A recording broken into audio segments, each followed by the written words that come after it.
everybody, welcome back to the channel and to week 4 of my big fat health journey. There is so much to tell you guys this week that I don't even know where to start. And last week I said we were going to be going over the 2 schools of thought for counting calories, but there's too much to tell you this week. I'm going to have to postpone that one till next week, so apologies if you were tuning in for that, but we have a lot to go through. So it's been another tough week. I'm not even gonna lie. Exercise wise, it hasn't been a problem.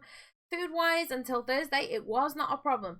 So we will start with where the problem started, and that was Thursday. I went back to the doctor and I had my blood pressure checked again, and my blood pressure has not come down at all. It's still 150 over 100. Well, it's 146 over 97 or 98, somewhere around there. So it's not that far off the original. So my doctor has now doubled my meds again, but that kind of made me feel a little bit, why am I even bothering?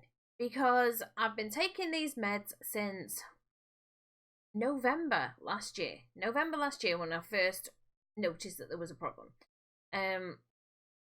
So I've been taking the meds since then, and they've done nothing at all. I'm being really resistant to weight loss. I'm being really resistant to my blood pressure coming down, and it kind of made me feel a bit shit, if I'm honest. Now, I was out in town on my crutches. I went to the doctor's, got my blood pressure checked, went into town, did a bit of shopping, came home, and I'd literally walked about 2 kilometers for the whole day. And I was like, I'm not getting on the treadmill now. It's like gone 12:30 when I've just got home.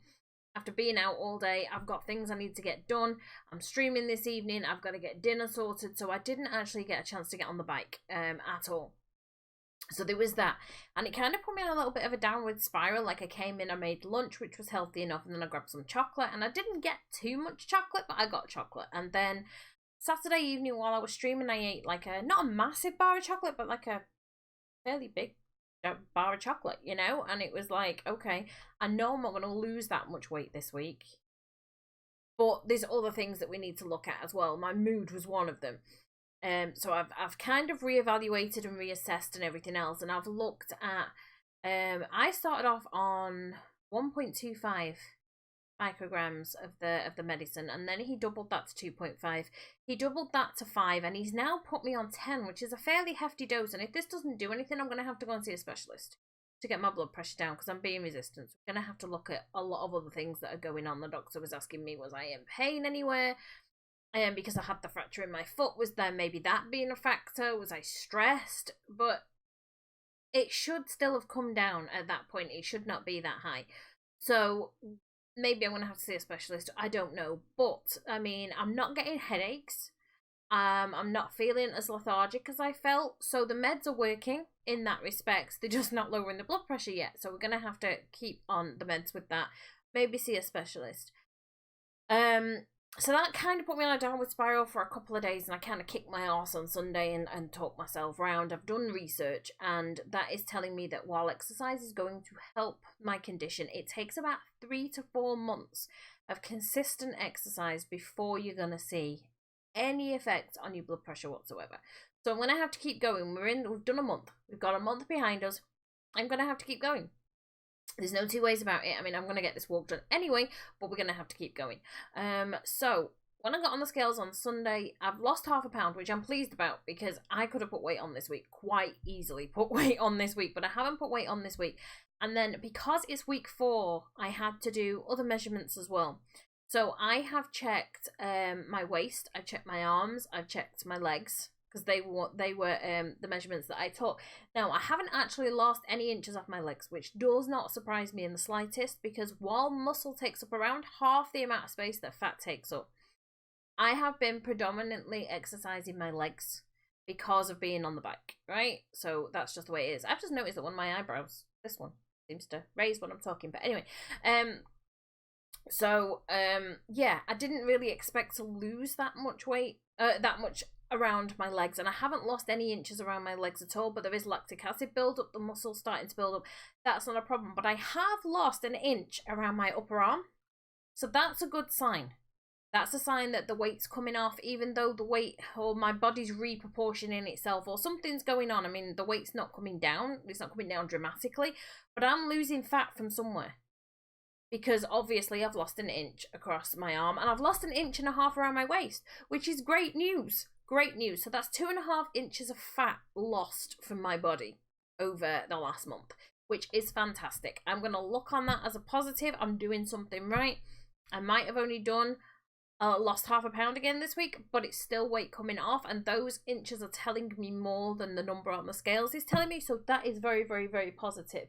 I have done a total of 24.6 miles this week, which is still a little bit shy of the 25 that I want to get done every week. Some days I'm getting more done, some days I'm getting less done, it depends, but I had a really hectic week this week. I had an appointment on Wednesday morning with my daughter, I had an appointment on Thursday morning for myself, I was at the school with my youngest daughter, they do a Family Friday every month, where the parents go into the classroom, we get to do arts and crafts with the kids, we see what the kids have been doing in class, all that sort of stuff. So I was there for that on Friday. So those mornings where I would have been able to put extra exercise in, and I didn't, because obviously I was out of the house for the majority of it. Like I said, Wednesday I got back, I think, around 11:30, I think, somewhere around there. And Thursday I wasn't back home until like 12:30, like I said, and then Friday I think I was back home by like 10:30, 11 o'clock-ish. So I managed to get the exercise in then, and obviously then Friday I was streaming at 3, so that was a bit of a rush to get the exercise in, but we managed it, so we stayed focused. I have also, guys, this week, on a really, really positive note, I have had a $25 donation, so thank you so much, Peggy.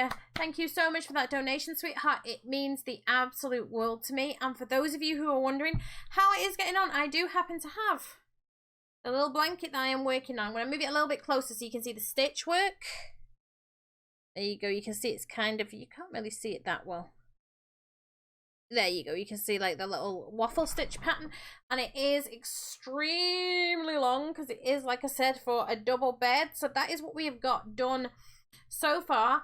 Coming along really, really, really well.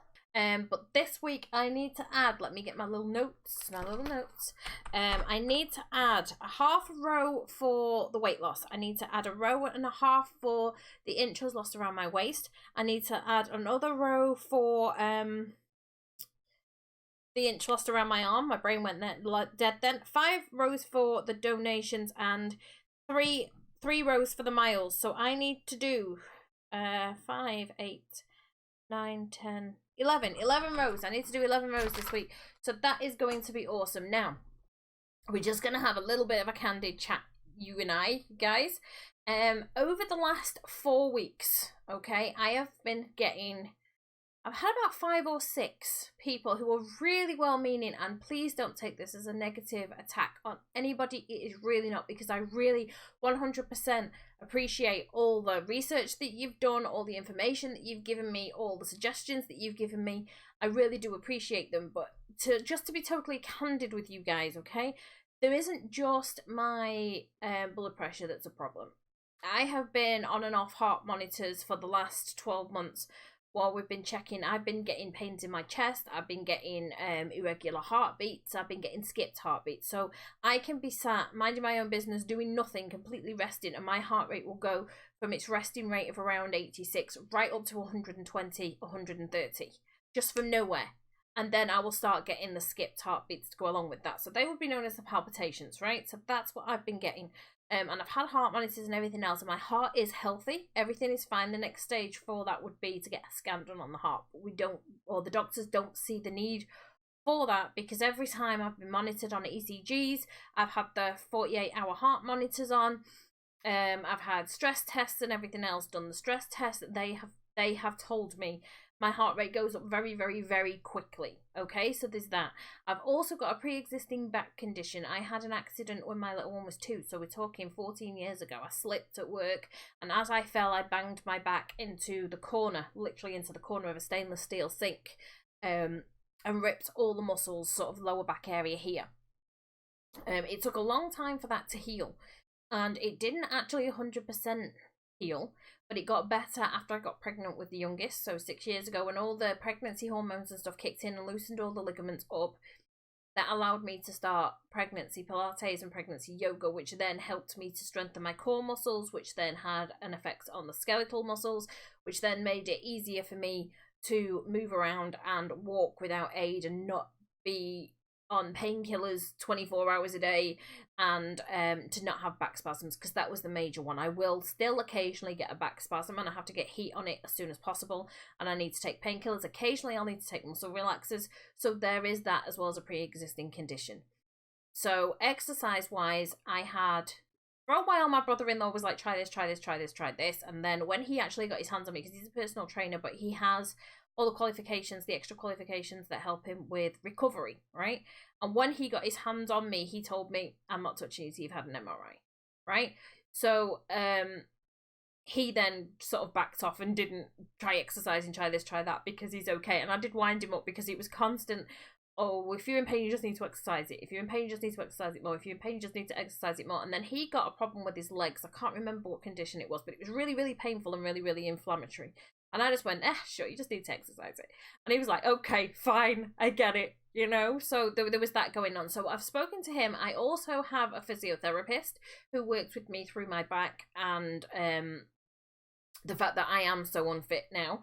And there's my GP, and then there is the heart specialist that I went to see for the palpitations. And all 4 people have told me, well, personal trainer hasn't told me, but he would go along with doctor's advice. So the 3 doctors, the GP, the physiotherapist, who maybe wouldn't be counted as a doctor, but she's got medical qualifications, right? And then the heart specialist have all told me the only exercise I am allowed to do for the time being is walking, cycling, and swimming. That's it. I'm not allowed to do anything else, because there is a huge risk of me, when I exercise, for my heart rate to go up very, very quickly.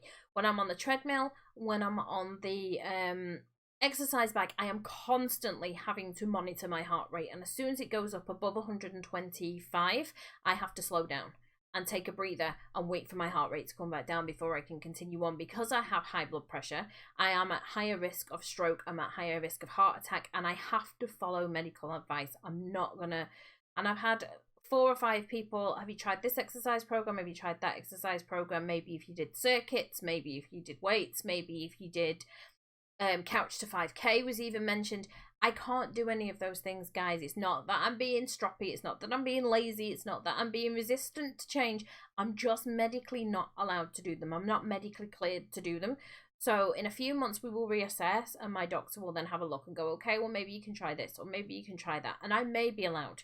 I do use resistance bands if I'm doing when I'm doing my Pilates, because I do still do my Pilates, and I'm not counting that in the miles that I'm walking, even though I've got the conversion, because that is something I did all the time.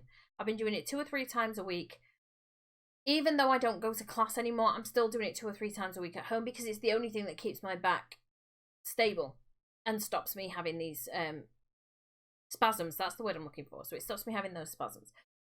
So I'm not counting that as exercise, because it's stuff I was already doing. So you won't find that on my virtual mission page, you know, but it's still happening. And the other thing is diet.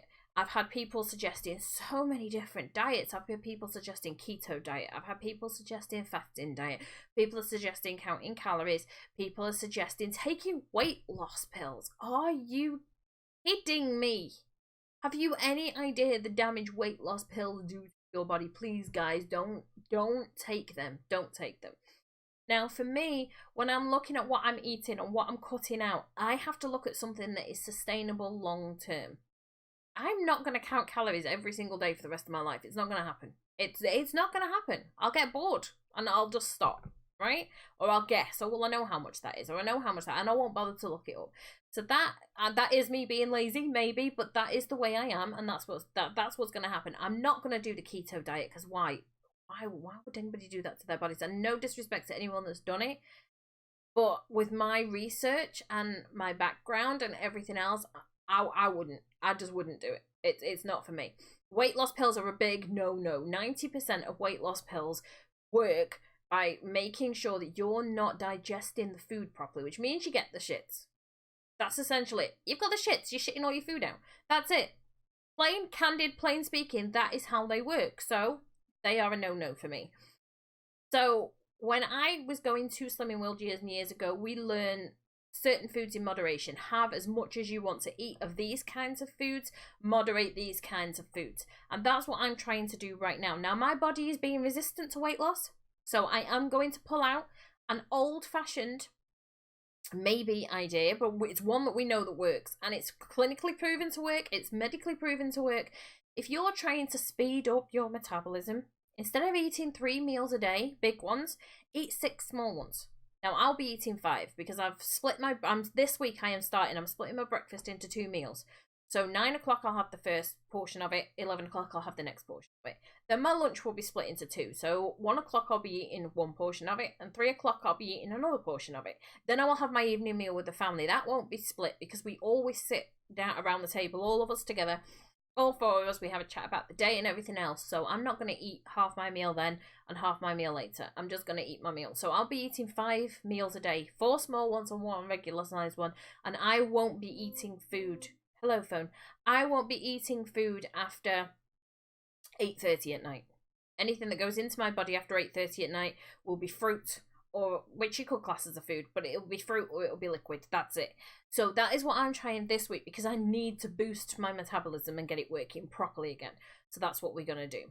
So like I said, guys, please don't take that as a negative to anybody because I really do appreciate the fact that you guys are looking out for me, that you're thinking of me, and that you're thinking of ways to help me. I really do appreciate it, but I do have to follow medical advice on that, you know, and that's just the way it is. When you've got pre-existing medical conditions, that's what you're paying the medical professionals for, to follow their advice. There's no point in me going to a doctor and taking advice from a doctor and then just throwing it out the window and doing what I want to do anyway. What was the point? Somebody else that was going to listen could have used that appointment. So that is where we are up to, guys. It has been a slightly longer video than usual, and I do apologise for that, but I just wanted to get that out of the way.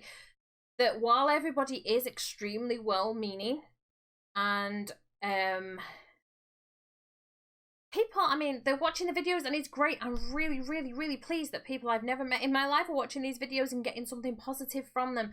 I really do. But people who don't personally know me are sending me advice on what to do, and they don't know my medical conditions and they don't know my history, and that can be a very dangerous thing. So please, guys, if you are offering advice, make sure that you know the person that you're giving the advice to and that you've got a rough idea of what's going on with them medically, because otherwise it can do more harm than good. You know what I'm saying? Like, keep helping, keep reaching out to people, keep being super supportive. But as you say with anybody that's offering advice to new mums, just leave them to it, you know, and I will get there, and I do appreciate all your love and support. I really do, and all the advice and all the help. I do appreciate it, and I'm not taking it as a negative that you guys are coming to me with these things. It's just that when I have to say to you, I can't, 1 or 2 people have been like, okay, you can't, and that's fair enough, we get it. But I've had a couple of people that have been so insistent that their way is the only way to do it, especially somebody that's been taking weight loss pills, that their way is the only way that I'm going to lose weight. Weight loss pills are not the way to lose weight, guys, and certainly not sustainable long term. So look after yourselves, make sure you do your research, stay positive, and I'm going to see you all next week. Ciao for now, guys. Ciao, ciao.